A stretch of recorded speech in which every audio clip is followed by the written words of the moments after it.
Amber Guyger has been sentenced to 10 years in prison. She will be eligible for parole in 5 years. So that's the number that you really have to pay attention to, because usually they do get off on, good behavior on parole when they do come up for parole. So in this case, it's a police officer. So yeah, not going to be in Gen Pop. No. Probably not going to be, of course. So she has no. She probably has no opportunity to even behave badly. I wouldn't think so. Wouldn't think so. We've already seen some members of the criminal justice system already extend some sympathy towards her. So I wouldn't doubt that that same kind of sympathy wouldn't be extended to her when her parole comes. Right.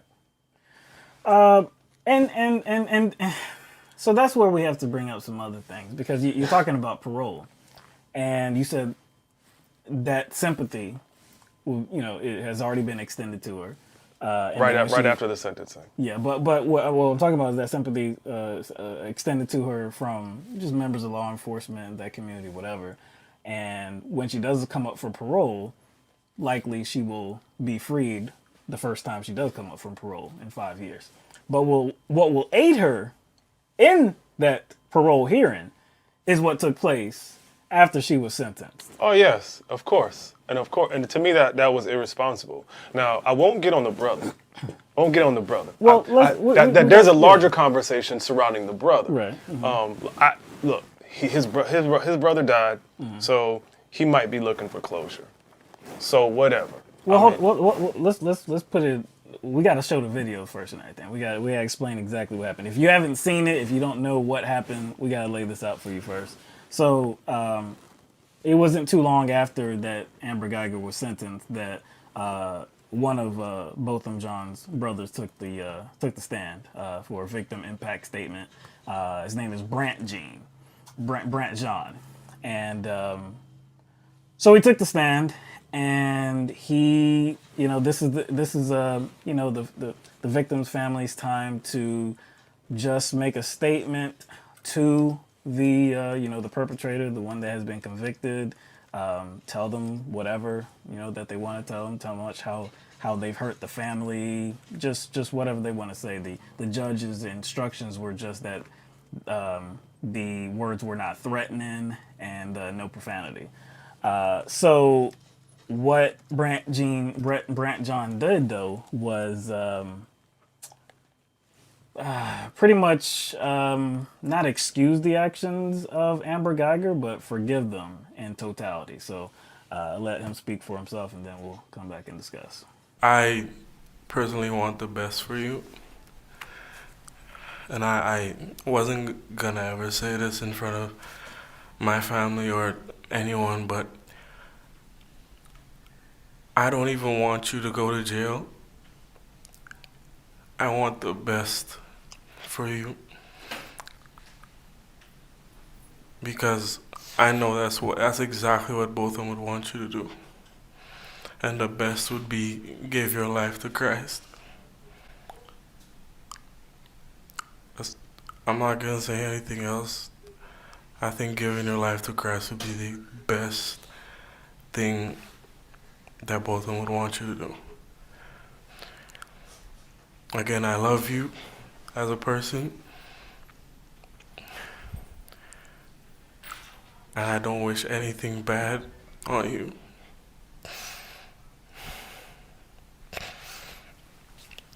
I don't know if this is possible, but can I give her a hug, please? Please? Yes.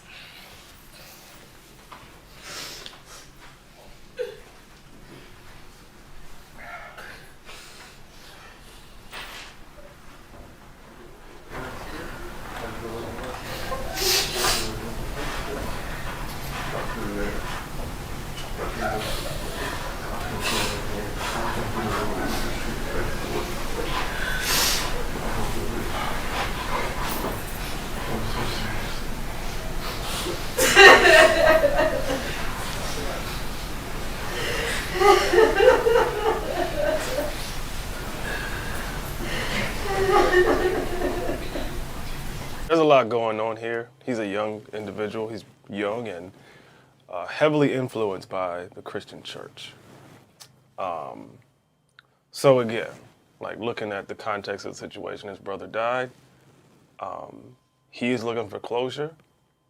That coupled with the Christian church being a heavy influence on his life, kind of, I don't want to use the word manipulates, but it kind of does manipulate, especially black people, to extend forgiveness.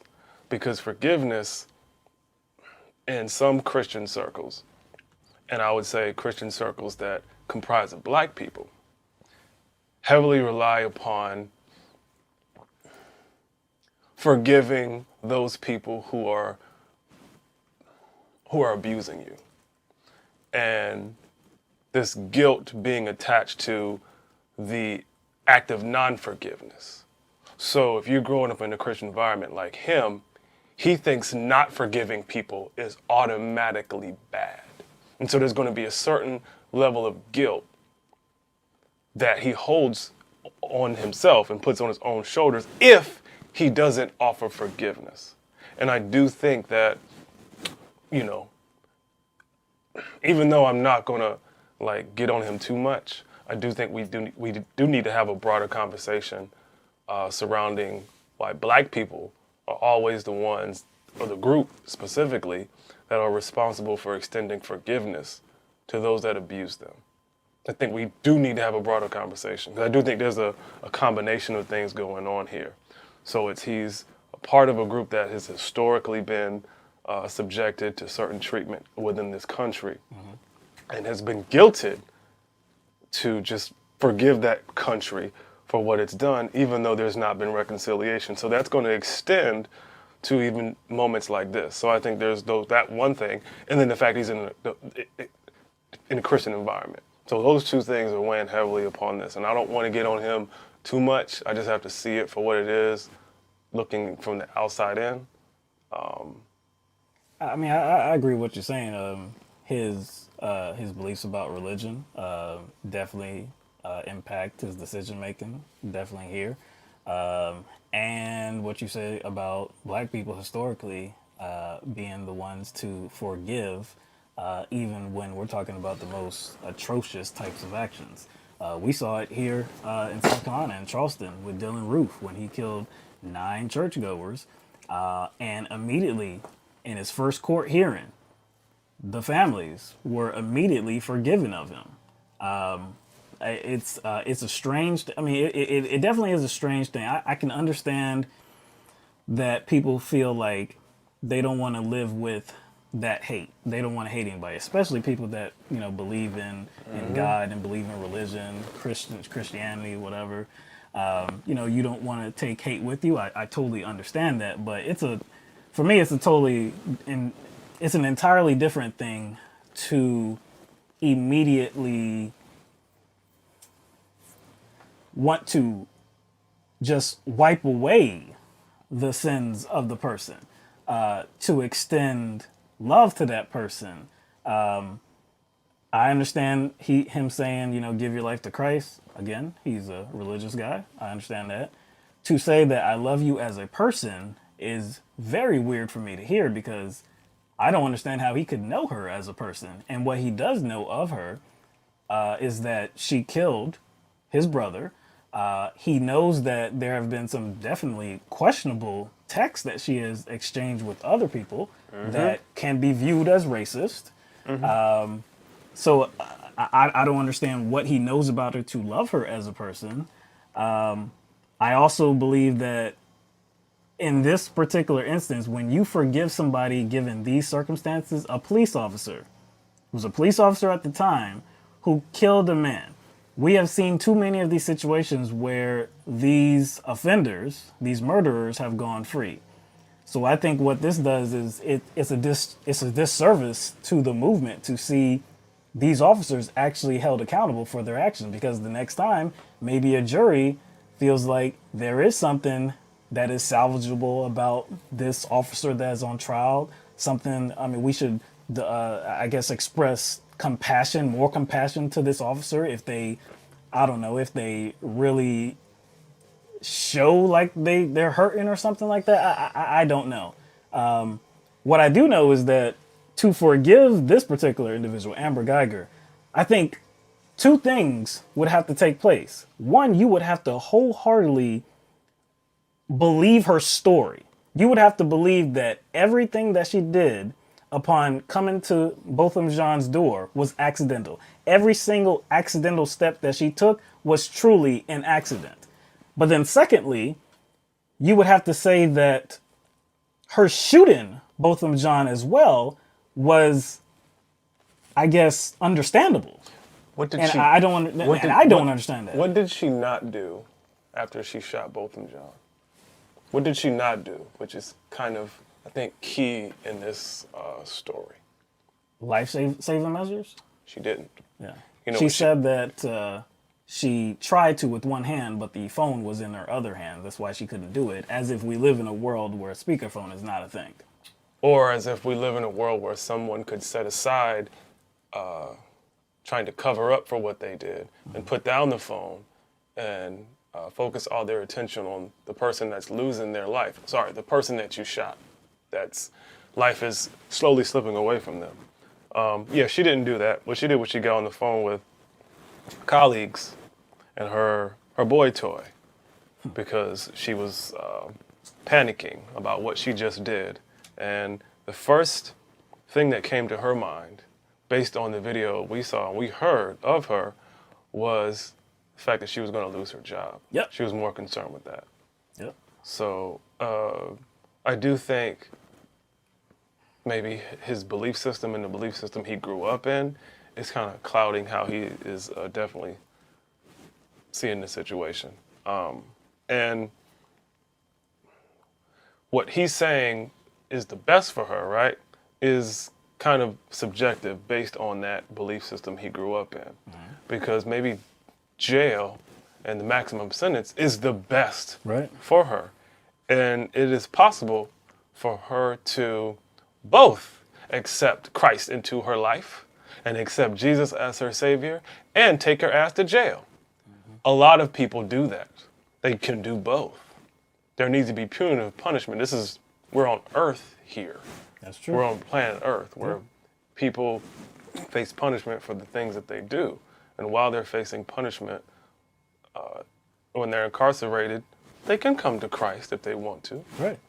She can do both. But you still have to be punished. Like, again, for him to call for, I don't even want to see her go to jail, then what are you saying? You're just saying that because she expressed sorrow, then everything is good here. It's just nonsense. And the larger argument that you were talking about, too, talking about how black people have customarily, gone this route and just have forgiven white people, especially for their crimes or whatever. And it's often asked of them as well, too. Are you going to forgive them? Do you forgive them? It's always asked of them like it's expected. So what does that tell you?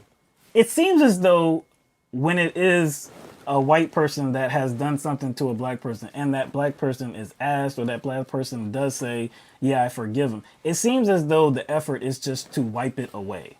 As though we don't really want to talk about this further than right now. So we don't want this to actually extend into broader conversations or anything like that. We don't want this to mean more than what it is. So who does that benefit? Not black people. So it doesn't benefit black people, that it benefits the larger apparatus that abuses black people. It seems like that's by design. It seems like that's by design because it seems to always come up when it comes to situations like this. So there's another aspect of this that I want to touch on too, and that's dealing with the judge, Judge Tammy Kemp. So after the sentence was read by the judge, and after Brant John hugged Amber Guyger, but before Amber Guyger made her way out of the courtroom, Judge Kemp made her way down to Amber Guyger. So we have some video we want to show you of that. That act is truly, again, something I think we could all learn from. It was a healing moment. I hope it has that effect. I really do. Because I think he embraced the idea and the concept Well, now the judge is talking to Amber. Oh my God, the judge is down there talking to Amber. I just don't think I've ever seen anything quite like this. What do you think's happening right now? I have no idea, quite honestly. I've never seen anything like this.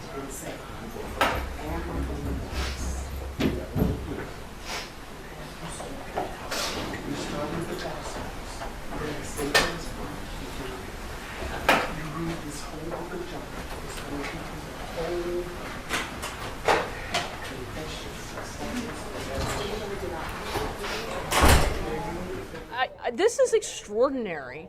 I feel like we're watching something that I've never seen before. I mean, this moment, the hug between Amber Guyger and Botham Jean's brother, and now the judge. It sounded like maybe she was reading a Bible scripture or witnessing somehow. I mean, it's just oh my God, now the judge is hugging Amber Guyger. Okay, this is, I'm starting to lose it again. Well, Judge. and I think that the emotional aspects of this case, and again, without question, it's a tragedy all the way around. The emotional aspects of his case have led to the judge to do something that's very unusual, to have direct attempts to communicate with the family of the victim and the defendant herself on the record. And what I can only suppose is an attempt to try to start some healing for these people. I find the judge's actions repugnant, utterly disrespectful and inappropriate. Just like the commentators that were speaking throughout, I found myself asking the same question. I don't think I've ever seen this before. Like, I think I would remember seeing something like this. A judge making it their way down to the defendant that has just been convicted and sentenced and embracing them. And if you couldn't tell what was going on too, she brought her personal Bible there and she was praying with her. And she gave her her Bible as well. So I know I would remember if I saw anything like this before. I've never seen anything like this before. And it wasn't just that she provided this comfort to this defendant, this convicted murderer. She also embraced her, not just once with a hug. You only saw once, but then a little bit later, she also embraced her a second time for a hug before Amber Guyger made her way out of the courtroom.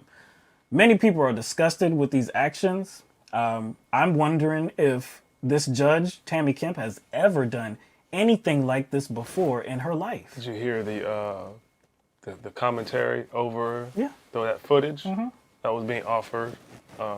They seemed shocked too. Yeah. And they were trying to do their best to,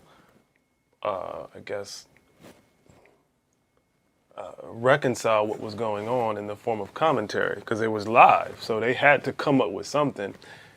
So I know it was hard for them too. And they were trying to throw things out there. One of the things that they did throw out there was, it's an emotional situation. I'm like, most situations that involve murder are emotional. And defendants, when they're convicted? Exactly. This is not a new They're usually thing. emotional. They're usually emotional. Yeah. The family is emotional. The defendant is emotional. Everybody's emotional. So this is not something that is special. Now, I do think what's special is what happened, which is something that was unusual, the circumstances, but everything else surrounding it, as far as the feelings, the emotions, everything surrounding the trial is not new.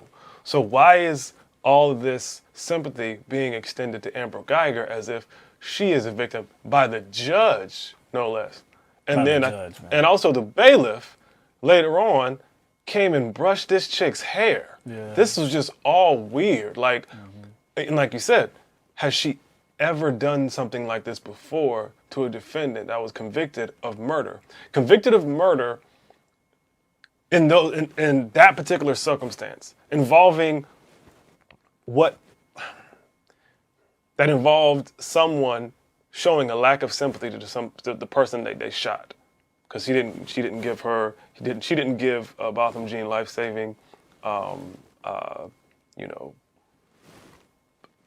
medical help, medical attention. So And then the other stuff about things she said on social media and her text. So it's just weird to me.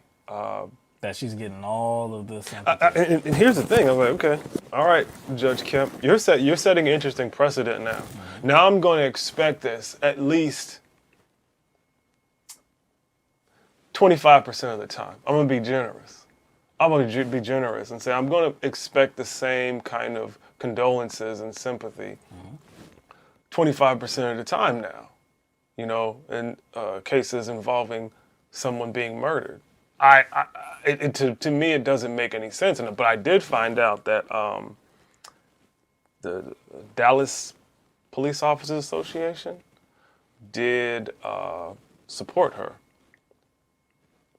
They kind of endorsed her. It was on Facebook, Twitter, because the judges get appointed Yeah. and whatnot, and the Dallas Police Officers Association was kind of championing her being a judge. So she has support from the police department. So maybe some of that came out. Look, religion, right? Religion. I can understand. There are many people who are just devout. They're highly religious. I guess they say it guides their life. Some people more than others. Whatever. If that's the judge's attitude, her ideology, her belief system, I'm fine with it. I'm fine with people who personally believe in religion. Cool. Do whatever makes you feel whole as a human being. That's totally fine. Her role as a judge, though, is to not come off or, from behind that bench and provide comfort to the defendant. If anybody is to receive some kind of support, I would think it would be the family that has experienced the loss, not the defendant. I understand that this was a very highly publicized. Yeah, but kind of rare type of situation where you have the brother that's on the stand and he hugs the defendant. I agree that that's rare. So maybe you feel that the family is, just totally forgiven and this and that. But it's still not your role as a judge to come down and just and greet that defendant with all of this love and all of the support and to give her your Bible. And that is completely inappropriate. I don't see how she would think that this was the right course of action whatsoever. She's getting a lot of blowback for this, no doubt. People want to see her off of that bench. People do not believe that she can fulfill her job responsibilities any longer. This was this was disgusting. I can't. I don't know that I can say another word. Like I said, it was disgusting. It just left such a bad taste in your mouth. I don't remember a defendant. If this had been a kid, you know what I'm saying? If this was juvenile court, if this was a situation where somebody's life was not so viciously ended, and then you did see remorse from somebody, and maybe somebody, there's some kind of evidence that they're trying to get their life back on the right track, maybe, it would still be extraordinary. I mean, it'd still be extraordinary. I would have never seen it before, but I'd be like, well, okay, all right. But we're talking about a man's life that was ended, that wasn't given a second chance by this defendant. And you come down and you provide all this comfort, and it's disgusting, man. It's disgusting. She should be criticized for it. So You think she should lose her job though? I don't know about that. I don't know about losing her job. I don't think that's going to deal with the larger issue. I don't think you can point to something within that interaction that would make her losing her job kind of a legitimate move. But like you said, I can understand people calling for it though, because what's in her mind throughout this trial? Like if she is, like you just brought up, with her connections to the Dallas Police Association. If that is a real connection of hers, which, like you say, you found that connection, then that speaks to maybe some very obvious bias as well. So is that leading her? So it's like she thinks while she is in her role as a judge. Yeah. So you think that increases the chances, or increases the likelihood that her mind tends to move in the direction of sympathy for a police officer? Yeah. And she might make moves to protect them in some way, shape, or form. Look at again.